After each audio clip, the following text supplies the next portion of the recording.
बिहार के बेटे son of Bihar Manish Kashyap के ऊपर एनएसए लग सकता है, तो वहीं दूसरी तरफ मुख्यमंत्री के बेटे उदयनिधि जो हिंदू धर्म को लेकर सनातन धर्म को मजाक बनाते हैं, कीड़ा मकोड़े का तुलना करते हैं, तो उन पर एनएसए क्यों नहीं लग सकता है। इसी मामले पे बात करने के लिए हमारे साथ शिवनंदन भारती जी है, जो पटना के फेमस एडवोकेट है। हम इनसे बात करेंगे और जानना चाहेंगे कि अगर मनीष कश्यप के ऊपर एनएसए लग सकता है तो सीएम के बेटे उदयनिधि पर एनएसए क्यों नहीं लग सकता। आइए हम जानते हैं। शिवनंदन जी, आपका इंडियन टाइम्स न्यूज़ पर स्वागत। जी बहुत बहुत शुक्रिया आपका। आपसे जानना चाहेंगे कि मनीष कश्यप अगर तमिलनाडु में जाके गरीबों को दिखा सकते हैं तो उनके ऊपर एनएसए लग सकता है। वहीं तमिलनाडु के सीएम हमारे एमके स्टालिन जी हैं, उनके बेटे ने भड़काऊ बयान दिया है, तो उन पर एनएसए क्यों नहीं लग सकता।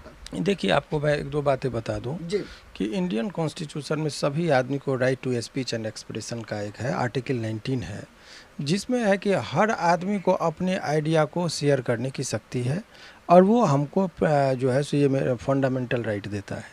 बोलिए, आज़ादी है, लेकिन आपकी आज़ादी वहीं ख़त्म हो जाती है जहाँ से दूसरे की आज़ादी शुरू होती है। यानी कि मेरे धर्म के बारे में यदि कोई आदमी इस तरह की बातें करेगा तो वो जो है सो यदि किसी की भावना को आहत हो रही है तो वो जो है सो फिर रोक है उस पर।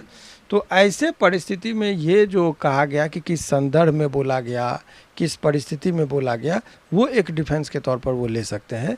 लेकिन अभी जिस हिसाब से उस बयान के बाद एक जो विवाद हो रहा है, तो वो स्वाभाविक है कि किसी भी आदमी को ऐसी कोई बातें करने से परहेज करना चाहिए जिससे किसी की धार्मिक भावना को आहत हो।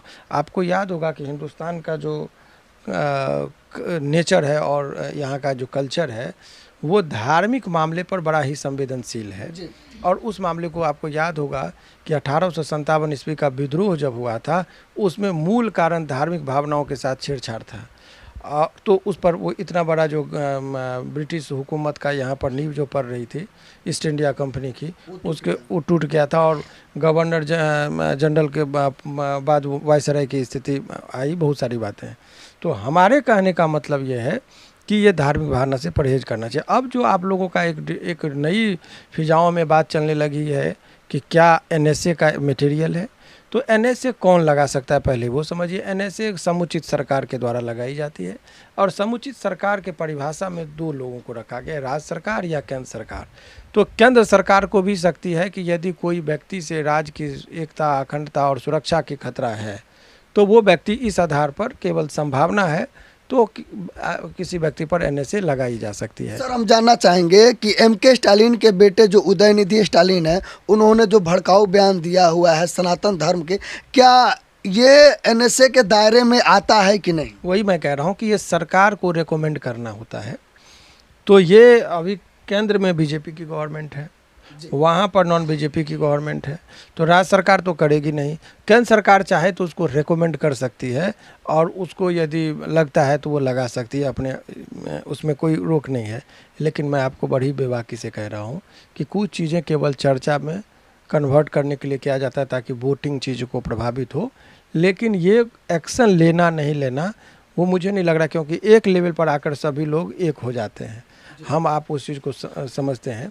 तो ये right to speech and expression में है, लग सकता है मटेरियल है, लेकिन मैं ये भी जानता हूँ कि लगेगा नहीं, क्योंकि रिकमेंडेशन ही नहीं होगा इसमें। इसके बहुत सारे राजनीतिक कारण हैं। सर, आपसे जानना चाहूँगा कि जिस प्रकार से उदयनिधि ने जो बयान दिया हुआ है, स्पीच दिया है, क्या उसका क्या क्या कानूनी प्रावधान है, संविधान में क्या लिखा है। देखिए, इंडियन आईपीसी जो है, इंडियन पिनल कोड, उसमें 153, 153A, 153B, 153C में उसी में बहुत सारे क्लॉज को जोड़ा गया है जो मनीष कश्यप पर भी लगाया गया था कि आप यदि भड़काऊ भाषण देते हैं जिससे हेटरेट माने नफरत पैदा हो रहा है समाज के बीच में, तो वो सब पर प्रावधान है और उस पर जो है सो सजा के भी प्रावधान है।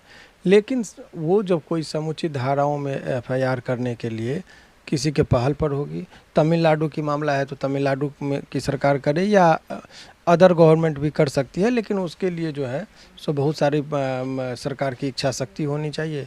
तो वो सब बहुत मीडिया में आके बातें करना और किसी भी चीज़ को इम्प्लीमेंट करना वो अलग बातें होती है।